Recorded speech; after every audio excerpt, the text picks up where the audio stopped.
All right, hey everyone, welcome back to Tent Talk, the Farmers Market podcast. This is the show all about farmers markets, how to increase your market business success, and in the current climate, how to maximize safety while providing people with fresh food. Whether you're a farmers market manager or a farmer or food producer selling at farmers markets, this is the podcast for you. On today's episode of Tent Talk, we're talking with Maya Madsen of Maya's Cookies about how farmers market food makers are coping with quarantines and new market restrictions. Hey everyone, I'm one of your hosts, Brijet Myers, and I am an on and off-site farmers market manager and the education coordinator at Farmers Market Pros. And I'm Catt White, Director of San Diego Markets, which means doing a little bit of everything nowadays in this climate.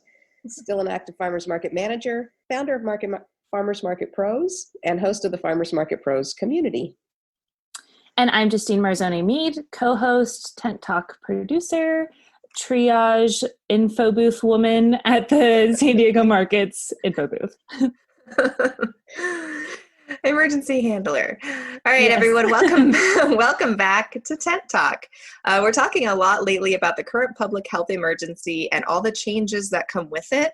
We know how very serious the situation is and how it's affected people who have lost loved ones. And like all businesses, farmers, food makers, and farmers market managers, we're still operating under conditions that change daily, hourly, minute to minute.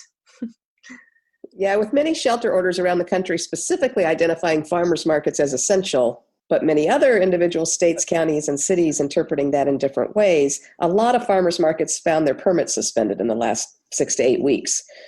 Others are just getting ready to open for the season, and they're just now navigating how their local authorities are going to identify markets. Are they grocery stores? Are they gatherings? I mean, some of this is our own fault. We've taken a core grocery function of selling farm produce, and we've made it a whole lot of fun. And now they're letting us know the fun's got to go. Can't do that anymore. So at this point, either definition requires pretty drastic modifications. Even grocery stores are having to count people in and out. So even markets that are operating just as essential grocery stores are still having to change their operations in a big way. And a lot of what's happened in that process is market managers and cities and states have all been thrown into these real rapidly moving heavy-duty conversations about how to save small farms, since that's where farmers markets started. But the sort of collateral damage of this, and a huge part of our markets nowadays, is our farmer market food makers. Yeah, food makers who sell exclusively at farmers markets or who have done a large percent of their sales at markets have really seen the bottom drop out suddenly as markets are closed or converted to farm sales only.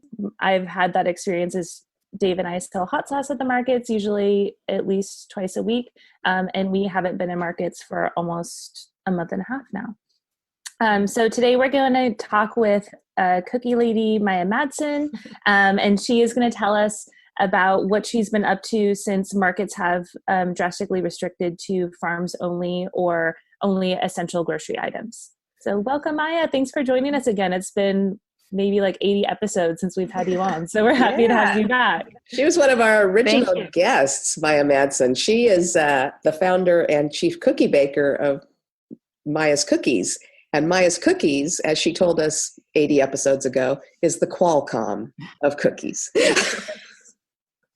The Qualcomm of vegan cookies, Catt. Oh, there we go. That's right. Niche marketing. In niches, there are riches. Definitely. That's right. So Maya, Yes. why don't you give us Thanks. just like a little background for people who didn't listen to episode 2 of Tent Talk and just tell us your background and then kind of tell us how many markets you've been in or you were in kind of pre-COVID. What was your deal? Well, basically my background, I spent 30 years as a fitness instructor. I'm vegan, and I created Maya's Cookies because I had to develop my own chocolate chip vegan cookie recipe to satisfy my sweet tooth. I was selling it to my students in spin classes, and the demand grew. I decided to turn it into a business. I attended Vendor 101, and I broke your rule of not bringing product, and I brought my product and slipped it to you at the lunch break and said, hi, these are vegan cookies. And that worked for me. And I started in the San Diego markets with you guys in November of 2015. So that's the background of Maya's Cookies. We're all vegan, and we're considered the gourmet Mrs. Fields vegan style cookie. I remember getting those samples, and especially back then, it's gotten a little bit better now, but back then, if you got samples of a vegan or a gluten-free baked good, you'd say, these are pretty good for vegan. And instead, with Maya's Cookies, we went, oh, these are good cookies. You don't need that vegan qualifier. Didn't need that qualifier at all. It was amazing. How many markets? Awesome. 2 months ago, Maya, how many markets a week were you doing? We were doing 4 markets a week. And then you were also doing a lot of other festivals and things, right? A lot of other events? Yes. So in addition to the farmers market, my plan for marketing, since I don't really have a marketing budget, since we operate lean, was to attend vegan fests all around Southern California in an effort to grow my brand amongst the vegan community. So we would do 2 to 3 festivals per month. And we had the end of 2019, I invested in a van so that we can start attending festivals out of state and out of our region. Timing. What happened? That's tricky, yeah. 2019, yes, by the van, we were traveling to festivals, and then travel and festivals all went wild. Gotta hate that. But you already had an online business and some wholesale accounts as well, right? So yes, in addition to the farmers markets, Catt, I developed an online store 3.5 years ago. And I didn't really put it on the back burner. I just didn't have the resources to really make it thrive, which was marketing funds so that the nation could find us. So it was a small percentage of my business, but I told my staff at our end of the year meeting that in 2020, that was the year we're going to grow our online sales, and I'm going to make it a major part of Maya's Cookies so that the rest of America can find us and enjoy these delicious gourmet vegan cookies. So that was my plan for 2020. So you visualized this whole mess. You started this. I don't want to say I visualized it, but it was anticipated. It was my plan, and COVID-19 just helped me out with that.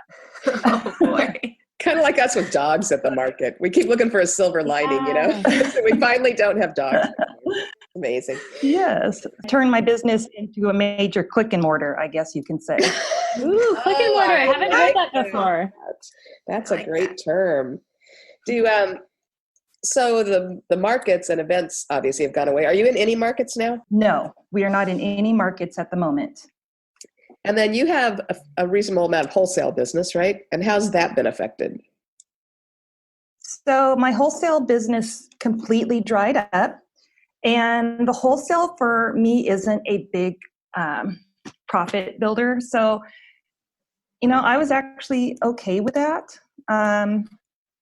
because I knew I could spend more time driving my online sales if I didn't have the wholesale. So I was, yes, it was disappointing that the wholesales dried up, but for me, people that know me, Catt, I thrive in this kind of environment when the SHIT hits the fan and, you're faced with adversity.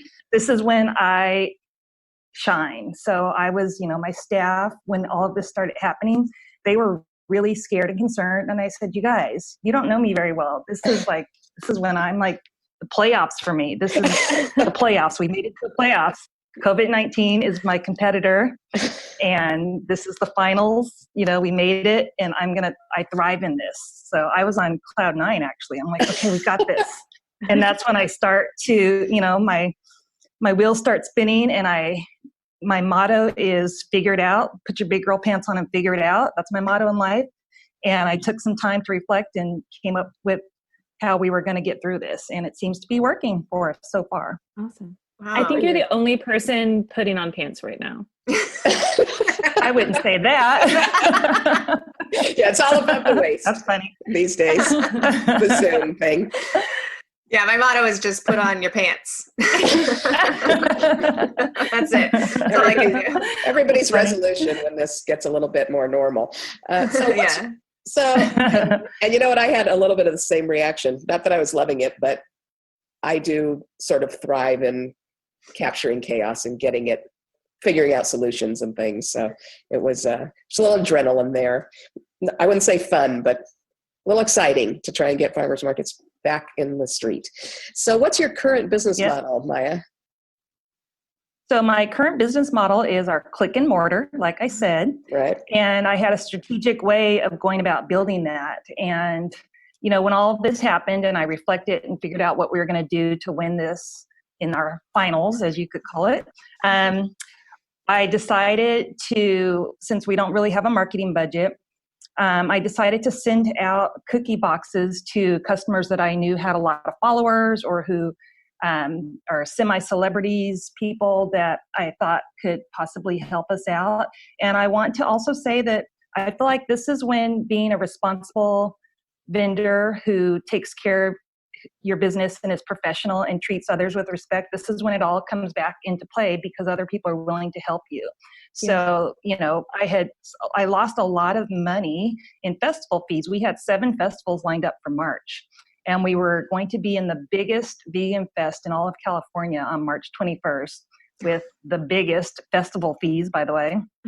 And my staff, we were all excited. We knew that this was going to help put us on the map and just grow the brand and, share our gourmet quality product with the rest of California. So we lost a lot of festivals. But one of the benefits of that is the festival organizers. I reached out to several of them and I said, hey, can you post something on your Instagram for us? And I got 100% response from all of them. And they really ran with it and reposted some of my posts and let everyone know that we were shipping online. So I did that early on. And that was huge. So because of that, and they had hundreds of thousands of followers, each festival organizer, we got a lot of traffic on our online store. We had 450 orders within 2 weeks. Oh, that's great. And we weren't 100% prepared for that as far as shipping materials go. And I kind of foresaw the fact that with, all this COVID, that the supply chain might slow down. So I was really proactive about that. And I decided to order lots of shipping supplies early on. And we still went through all of that. So that's been my biggest challenge, is keeping up with the shipping supplies that, we're trying to secure, because part of Maya's cookies, when you get it in the mail, is the presentation. That's part of the whole experience. In addition to the cookies, is we package them in this beautiful pink box with a pink ribbon. So it's almost, I want to compare it to when you're getting like a Tiffany box, and it's that whole experience. And a lot of our followers on Instagram, they like to do unboxings, and we repost that. So it's just another way to drive our online sales. So, our signature pink box, the supplier said we're not shipping these out anymore because of COVID, we're shutting down. So I had to put my big girl pants on, figure it out, and go with plan B. So we don't have our pink signature boxes right now, but we have, a white box that's just as nice. And so I forgot why I was rambling on about that, but basically we got a lot of Instagram traffic of people unboxing and shipping, and people wanting to ship these as gifts to other people. So that really drove our business the first couple of weeks when all the farmers markets closed down. And the downside is I furloughed my staff immediately because I wanted to preserve our operating cash flow, our funds, as well as give them the opportunity to apply for unemployment benefits early on. I said, we're going to furlough. I furloughed half the staff so that I said, this is why, don't worry, this business will be here when all this is over, but I'm going to furlough you guys now so you can start that process. And so I kept my social media manager, my online sales manager, and myself. So with all, those 450 orders, I was the one that had to produce them. So it was a lot of work. I didn't have a day off for 3 weeks. I didn't see my family. I was just working nonstop fulfilling these orders. And once we, got a nice rhythm and a flow, my online sales manager and I and my social media manager, we all came together and figured out a good system so that we have a nice operating system going for this high volume. We had a system in place before, but it was based on a minimal volume. So I wasn't, anticipating we were going to get 450 orders in 2 weeks.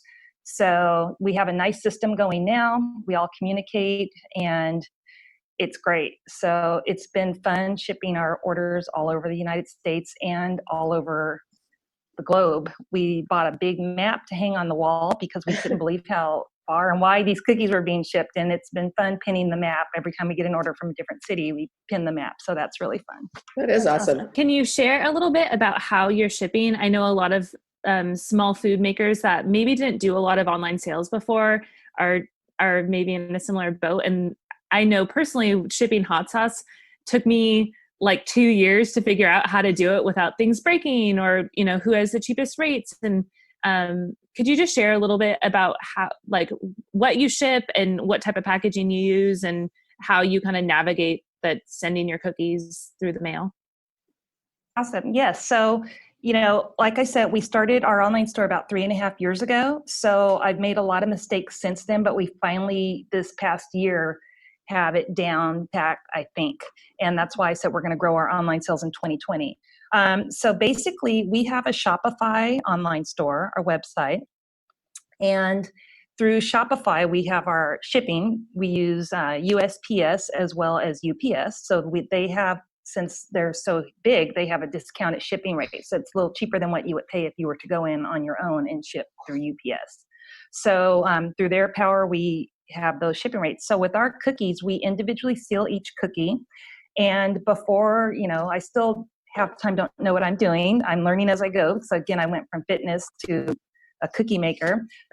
We were using just a cheap little plastic, I don't know what you call them, but it's a plastic sleeve that you put each individual cookie in. Well, it turns out that, the oxygen still penetrates and the cookie can go stale with that. So I've since learned that there are high barrier cookie bags that block a lot more of the oxygen. They cost a little bit more, but we're now at a point last year where we discovered that, we ordered them. So we ship each cookie, we seal it in one of these high barrier little sleeves.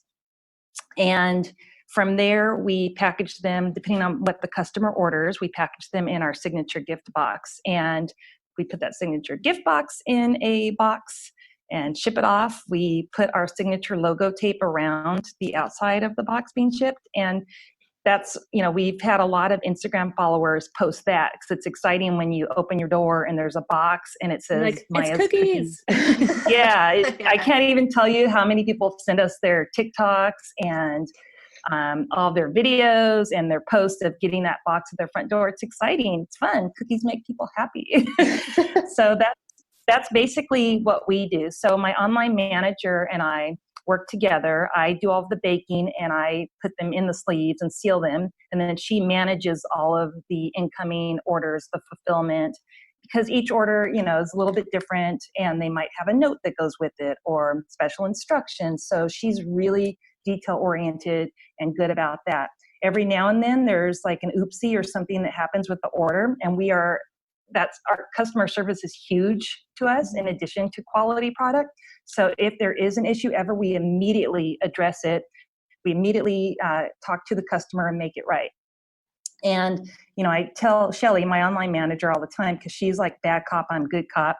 And, she gets mad if the USPS, there's a delay and the customer didn't get the order. And I'm more like, let's take this as an opportunity to show the customer that we care about them and let's make it right. Whereas let's call USPS and I'm going to file a complaint. And I said, don't worry about that. Don't waste your energy on that. Let's use your energy to make it right. Let's show the customer that we care and, make it 10 times better. And that way they'll tell a friend and they'll tell a friend. And that's basically, how we've been operating, just great customer service and great quality product, attention to detail. So there aren't very many mishaps.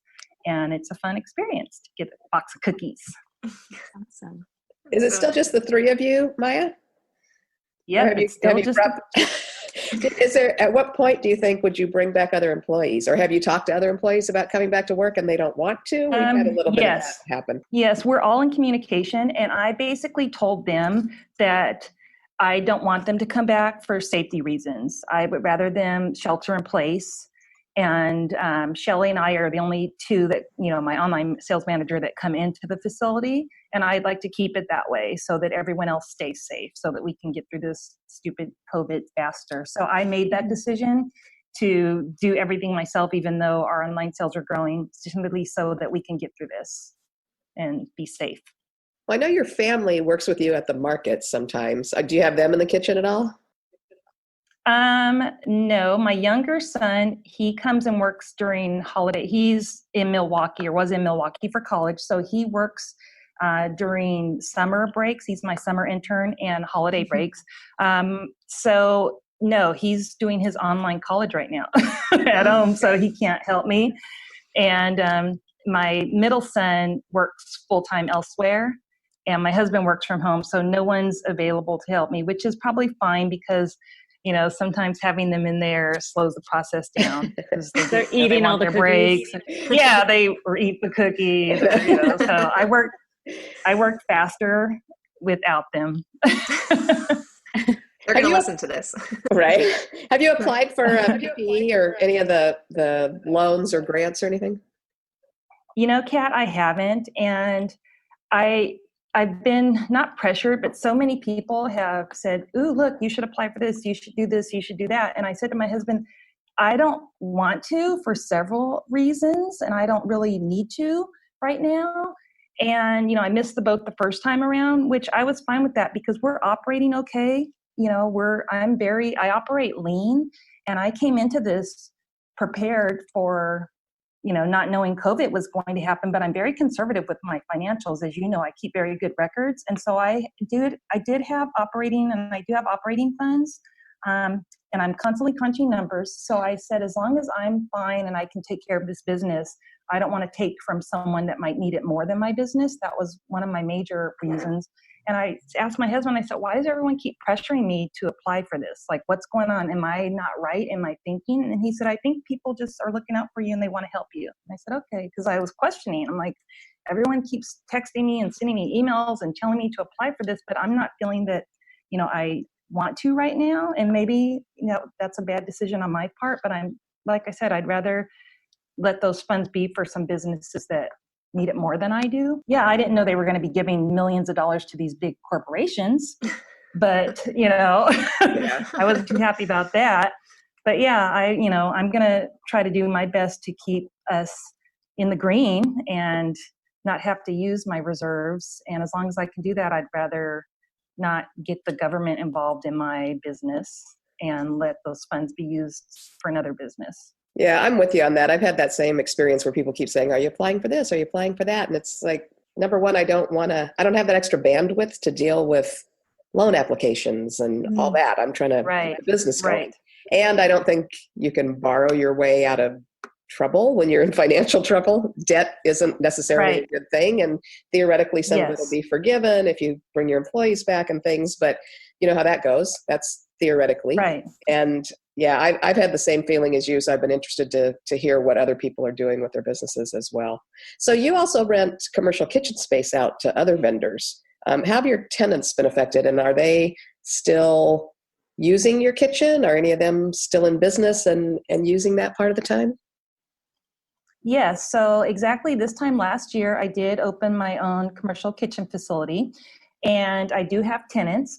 I have had individual conversations privately with each of my tenants, and I asked them, how can I help you? Because I believe in your product, I believe in you, and let me know if there's any way that I can help you. So it's been on a case-by-case basis. All of my tenants, and when I say all, I only have 3, they're all operating. One had to definitely scale back. So with that tenant, we made arrangements so that I can help them out and they can not have to shut down their business. So yes, all of my tenants are still producing. And I actually, I took it another step further. I reached out to some of my fellow food makers and I said, hey, I have a facility and I have a front lobby. And if you need a space that's certified for your customers to come and pick up your product because the farmers markets aren't operating, I'm extending that invitation to you. We can make arrangements when it's convenient for both of us. But I just want you to know I'm here for you if you need that. So I did reach out to several food makers and offer that up. One did take me up on it, but no one else really has taken me up on it. I'm assuming they don't need to or don't want to or whatever, but the offer still stands. I was like, I don't want to make pesto right now. Oh yeah. Yeah, I did reach out to Baby Clyde still. Yeah, I forgot about that. Some people have just we're in hibernation. Yeah, and I respect that. But I'm here for you when you need it. Was the rental kitchen income a significant part of your whole financial model? So is that affecting you that you don't have people in there renting kitchen time? Well, I do have people. You My do still renters have are people. still here. Okay. Yes, I do still have my renters. I do one renter, we made an arrangement, so that was reduced income, but I like to diversify, and I wasn't using my kitchen rental income as a sole way to pay for my kitchen. It was just one little sliver in my pie of my business model. So with that being said, it was impacted slightly, but nothing that would cripple my business. And, you know, I was talking to my son who's studying business and economics, and I said, you know what, son, this is like better than, in my opinion, going to Harvard Business School, because you're seeing a business firsthand, weather the storm, and seeing how, you know, what we're doing. And I can't, express enough how I think it's important to diversify. And that's always been my gut instinct with my business. I didn't know that it would come into play so significantly now during COVID, but me being diversified has really, really paid off right now. And when I say diversify, I mean, I do a little teeny bit of wholesale. I do a big chunk of farmers markets, but I also do festivals, and I have an online store, and then I have tenants that come in and rent my commercial kitchen space. So that's really been helpful. I wasn't solely counting on one source of income for running my business. It's been interesting to see the vendors that we've seen who have we didn't really know they even had these little kind of background businesses going. Like we knew maybe they sold in other ways, or they had a little bit of online shipping presence, but now that this is happening, they've really pivoted and just changed up and kind of enhanced those background things that they had going. And it really helped me understand, like, yes, food vendors should maybe have little other things going so that if something happens, they can change quickly and kind of pick it up. And I mean, you're kind of the queen of pivoting here and doing such a great job, but just kind of watching people, like, you know, you get the test first and then lesson later, but like, this is the hard stuff that they're doing, and just watching them, you know, do the delivery and the online ordering and kind of collaborating on things. It's been interesting to see how food vendors are making it work during this time. So yeah, awesome. you know, one thing I wanted to mention is, for me, I didn't want to do delivery because, to be honest with you, that takes a lot of time, and time is money, and it cuts into production. And I said, you know, I'm already paying rent. I have a facility with a beautiful front lobby. Why don't I just use that space and have a designated online resource for local customers to be able to order online, pay online, and schedule. We have a specific time that they can come pick up their order. So since I'm the only one doing production, I know when all those local pickup orders are coming in, and produce them. And we set them out we package them, put them on our front lobby shelving with their name on it. And I don't even see the customers when they come in to pick them up. They just come in, I leave my door ajar. They come in, they see their name, they pick up their order and go. Because a lot of my fellow food makers I noticed were doing delivery, and I don't want to tell anybody what to do, but that takes a lot of work. Mm-hmm. And even tenants that rent from me who are doing that, I said to them, why are you doing that? You're already paying rent at my facility. You have a facility. If you put out a good quality product, your customers will come pick it up. I live in North County, and I will drive to South County to pick up my favorite vegan ice cream. Well, not South County, but I'll drive 20 miles to go get my favorite vegan ice cream, because to me, it's worth it. It's an experience. I get to go directly to the maker. And part of Maya's Cookies is my connection to my customers. That's a big deal for us. I consider them my family. I still stay in touch with my very first customer at my very first PD farmers market. And we laugh about it. He has ordered and come in and picked it up. So for Maya's Cookies, having a relationship with my customers is important to me. And the fact that they're coming here to pick up their cookies, it's been exciting, because I feel like I'm welcoming them into my home. Like, even though I can't see them and we can't hug, but inviting them to come to the Maya's Cookies headquarters to get their cookies has been fun for me, because I feel that connection. And that's another reason why I didn't want to participate in one of those. And I'm not saying it's a bad thing. I think it's amazing and awesome, but one of the market type group box type things, I didn't want to participate in that, because I didn't want to be disconnected from my customer through a third party. Yeah. And plus I have a facility. So if I go through one of those companies, they're going to cut into my operating costs because I have to pay them, obviously. And so it's like paying rent again when I'm already paying rent at my facility. So And that's it's why I opened important my to doors. remember. Oh, sorry. It's important to remember No, that go ahead. people are driving to the farmer's market anyway. Like people are going Right. to pick up cookies from you normally at the farmer's market. So it's not like you're Exactly. delivering to them every Thursday and Saturday, you know, they're coming to you. So it's still kind of the same thing, like, hey, just come to me, but at my facility instead of at the farmer's market. Yes, that's Yeah. exactly how it's been. So it's been great because, you know, if you participate in one of those group boxes, which is great, you're going to have to pay somebody to do that. Someone's doing all of that work. And, you know, I said, I can do that myself. I have my own facility. So I'm just going to set up my online. I put my big girl pants on, figured it out. And we did an Instagram post saying local customers, you know, every Thursday we put up the online option to order and pick up. And we have pickups every Saturday from 10 to 2. And the reason why we don't put it up until Thursday is because we put it up early. We had it on permanently online, but a lot of our nationwide customers would accidentally click that for their shipping. And it was causing problems with our online sales manager. She'd have to reach out to them and say, you accidentally picked local pickup, but you live in New Jersey. You know, I'll be right there. Yeah.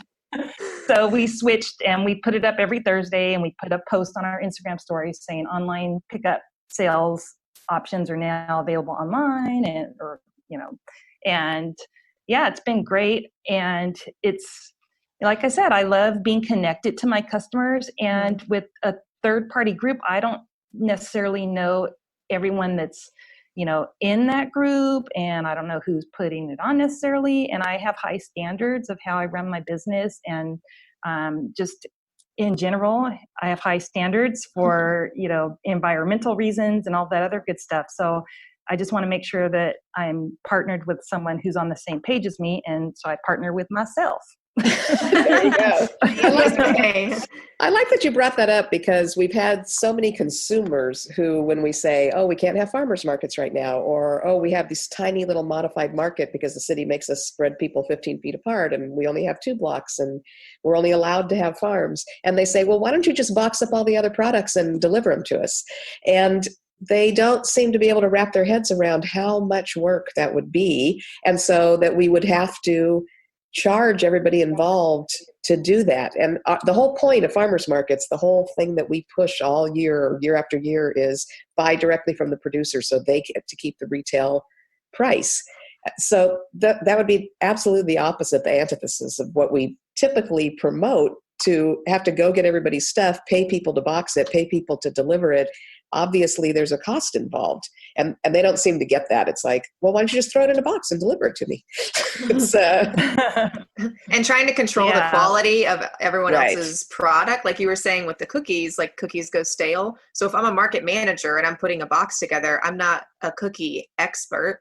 I'm a cookie eating expert, but I might look at a box of cookies and say, oh, I'll just throw like a pack of cookies in here, and not be thinking about the fact that they need to be wrapped. And so the quality goes down on people's products if you're not intimately familiar with that. So there's a number of issues, I think, with people packaging things together. It has been a really great Band-Aid for a lot of people during this time in order to kind of keep some production going and getting people's products to them. But you know, when it comes down to it, if you're really meticulous about your product and you want to stay with that direct to consumer business model, then doing something that you like that you're doing, I think is, you know, probably the best way to stay. And then when everything kind of goes back to normal, whatever that's going to look like, you're kind of in a better position because you've stayed with that path with your business, I think. And then as consumers, like I'm making trips out to people's facilities. I'm going to farms and ranches, and it's really deepened my connection with food makers and farmers that wasn't there before, because I'm having to go meet them where they are. So that can be a really special thing.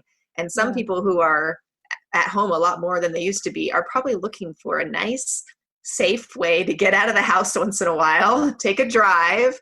I mean, going to a facility, walking in a lobby and picking up a box with your name on it, that's like the safest thing you can probably do right now, and you can get out of the house. So setting up a model like that, I mean, vendors are probably thinking, oh, this will be inconvenient. People aren't going to want to do it. But at food consumers, they probably do want to do it. if they aren't working as much, or their time isn't tied up as much, they probably do want to get out. They want to support you. They want to come where you are. And and, picking up cookies. I don't know. Can't beat that for a reason to get out of the house. Well, and to Justine's point, they've been coming to pick up your product all along. When they come to the farmer's market, they're getting in their car to come pick up your product. Granted, they get to pick up a whole bunch of different products at one time. That's why you want a big balanced market, but they're used to coming to you in one way or another. I think that's a really good point, Justine. Mm-hmm. Yeah. So I know when we all kind of logged on and we got to see each other's faces, it was really nice because we all get to see Maya usually so often, and we haven't seen you in so long. So I know I haven't seen you guys either. I know it's very strange not seeing people that you've seen at least once a week. Like 5 years. Yeah. Years and years and years. And it's just really odd, and you don't realize what you're missing, I think, until it's gone. But business-wise, are there things that you miss in particular about the farmers markets, or don't miss, I guess, just because we're talking about farmers markets specifically? What's that feeling like for you, Maya? Yeah, I mean, there are things that I miss and things that I don't miss. Figured. I don't. So I do miss, even though I'm a little bit more reserved and quiet, and I'm not one of the more social vendors, it doesn't mean that I don't miss everybody. So I do miss seeing everyone's faces and their products and just chatting with people that understand what you're going through and what you're dealing with. Before, in the fitness industry, it never even crossed my mind that I would meet some of the people that I've met working at the farmers market. So I miss that. I miss the customers. I miss seeing people that have been supporting our business and coming like week after week after week and chatting with them. And one of the very first markets that I did, one of my customers was pregnant and she couldn't have soy. And so that's how she found me. And that was 5 years ago at the North Park in the old, location. And she since has had, another child, and the child she was pregnant with is 4 years old. And I see their family grow, and they still come to me every week. So I miss seeing those customers that have helped me grow and build my business. And they've been with me through the ups and downs of things that happen. So I miss the people. I do miss the, me, I love things that are structured and regimented. So I do like the structure. I like how you run your markets, Catt, because you're very structured and regimented. And I love that. I thrive in that. I need structure. I need rules. So I miss kind of the structure of going to the market, doing that type of thing, although we have structure here in the facility with our new business model. So I miss all of that. Every now and then, I get in trouble because I would do something I wasn't supposed to. I try not to break the rules, but, every now and then something would happen. And, that really affects me when I make a mistake or break a rule. So that's been nice because I haven't broken any rules. So that's been great. And I don't miss when it's raining and I'm trying to pack up my equipment at a farmer's market because it's been very rainy the past month here in San Diego. That's true. And I was thinking, oh man, woo, it feels good to not have to pack everything, in the wet rain. But our customers, like you said, they come out in the rain. If you have a product that they need or want, they'll come buy it. And we do great sales during the rain, even though we have a baked product that's hard to keep, out of wet conditions. We still do great in the rain. That's funny. So, but I don't miss packing up during the rain. So, rain or shine markets are definitely more fun in the shine part of the market. Yeah, right, right. Part. It has been funny though when we had so many people contacting us, especially farmers, because their crops were going to go away if they didn't get them out and get them sold. They'd say, you got to get the markets back on. You got to get the markets back on. And then we'd have a really rainy day and say, so what do you think? Would they be here if the market was on right now? Or would we get those rain flu calls right about now? I think everybody appreciates the markets, even when it's rainy right at this moment. Yeah. So I miss the people. Basically, that's the biggest thing. Tell Adam I said hi. I miss him. Oh, I will. And Fernanda. Yeah, we're missing our market staff too a lot. Just people we see all the time. So now that you've kind of switched exclusively to this new model because you can't physically be at markets, when farmers markets do get back to normal, whatever that'll look like, but I know that they will get back to a system where we can host packaged food and even prepared food at some point. So when those spaces are available, what are you thinking right now? Like, are you going to come fully back? I know it's hard to kind of make that judgment call because things are still so crazy and kind of changing day to day. But right now, with the online model that you have right now, is it something that's working better for you, or are you eager to get back to markets and festivals and things? Great question. So I'm eager to get back to markets and festivals, as well as the online. Like I said earlier, 2020 was going to be the year that we were going to grow our online sales because I see the potential. So, I want to try to maintain what we have as far as our volume. So that's my next goal, is to try to maintain and grow from the volume that we have now, as well as continue at our farmers markets and our festivals. So my marketing model is to attend festivals out of state and out of our region to help grow my brand and drive my sales online. So that's still my plan. So yeah, we're going to continue. I can't wait for the farmers markets. That's the best, being face to face with the customer. That's the best way to market and grow your product, because they get to see the maker.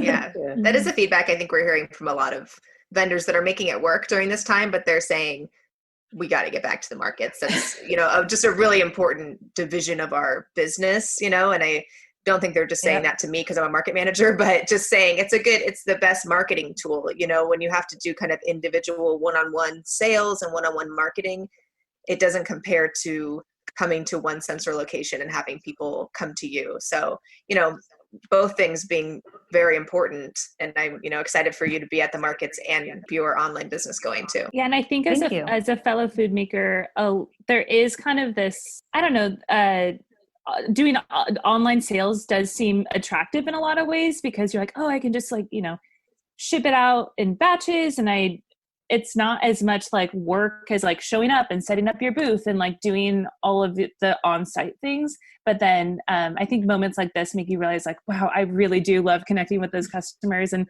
it is fun to get those orders in your inbox and just ship them out. And sometimes there's this kind of like just checking things off your to-do list. And there is the satisfaction of sending out a bunch of online orders, but there really isn't anything as special as like watching someone taste the food that you make in front of you and then selling it to them. And like, I don't know, there is this like romance of connecting directly with your customers at the farmer's market. I agree. So one thing that everybody keeps asking us as market managers is, when is this going to be over? And, it's the same thing they ask Governor Newsom and everybody involved at the level of who seems to be organizing things. And of course, it's a crazy question because who knows? But because everybody asks, and it's interesting to hear what people predict.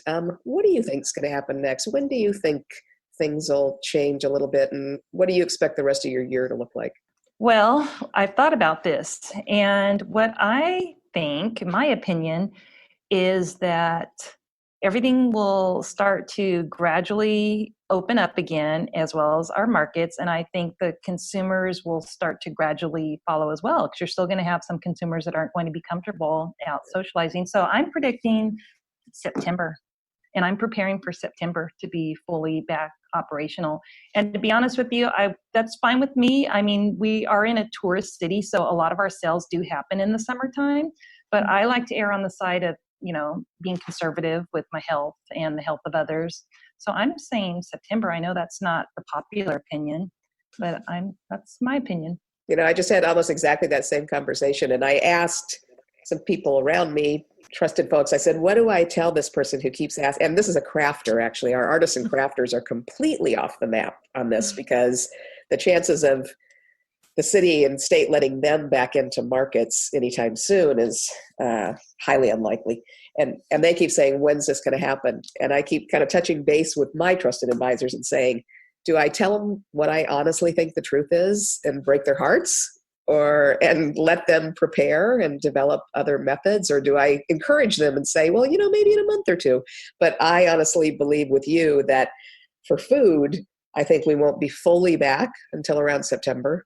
And I don't think we'll be back to a point where, I'm not sure we'll ever be back to a point where we do the traffic that we used to do at the market, where it's just completely unfettered. But I don't think that we'll be in those large crowds and things until probably the early part of 2021. I do think that as we develop these modified markets, what's been interesting is we have so many fewer people at the market right now. We are running a modified 2-block market. We're working on getting that back to 3 blocks, but we're having to count people in and out. So there's only 50 people on the street at any one time. We maintain a pretty steady line. We're putting a fair amount of people through the market, but certainly nothing like the 20,000 people that used to be at a market on Saturday. But what's been interesting so far for the farmers and food makers is their sales aren't very far down. We're 90% less shoppers, and our farmers and vendors are seeing sales that are down by maybe 10%. Some of them are having better sales than they've had in ages. So we'll see. I agree. All of our cloudy crystal balls. Yes. We'll see how that develops. We'll have to see. Well, Maya, thank you for taking time out of your what is now very busy, what has always been very busy, but now busy in a different way, day. And we are personally, our team is really glad to see that your business kind of stayed the course and you put your big girl pants on and you are still in business because we love Maya's cookies and we know a lot of other people do too. So awesome. All right, Maya, we will talk to you soon and we'll stay in touch and hopefully September, let's call it. Let's make it happen, ladies. You gotta be prepared. That's right. Gotta prepare. Yeah. Awesome. All right. Well, it's great talking to you guys. Yeah. I miss everybody. I know. We miss you too. Thanks so much, Maya. We're so happy to talk to you and get to know what's going on in your world. For everyone listening, go order those gourmet vegan cookies because they are the best. You can find Maya's cookies online at mayascookies.com. And that's MAYAS cookies.com for either local pickup if you're here with us in San Diego or shipping. So check her out for sure. And then let us know what's happening in your world. Are you just opening your market for the season? Have you decided to delay your opening? Will you be doing online ordering or drive-up markets? We want to know. So let us know. To hear what's happening in various parts of the country or share what's happening in your area, we have a terrific conversation going on and people sharing resources from all over in our private Facebook group, the Farmers Market Pros Community. Feel free to come over, answer the 3 qualifying questions, and join that group. You can also message us on Instagram at Farmers Market Pros or email us at connect@farmersmarketpros.com. Thanks for listening to Tent Talk. Please leave us a review on iTunes, Stitcher, or wherever you access your podcasts, and tell us how you're enjoying Tent Talk. Be sure to subscribe to our podcast so you don't miss the next episode. If you want more farmers market tips and information, you can subscribe to our weekly newsletter at Farmers Market Pros. This podcast is produced by Farmers Market Pros, where passion meets profit. Today's episode was recorded and edited by Justine Marzoni Mead. Original music by David Mead. Thanks so much for listening.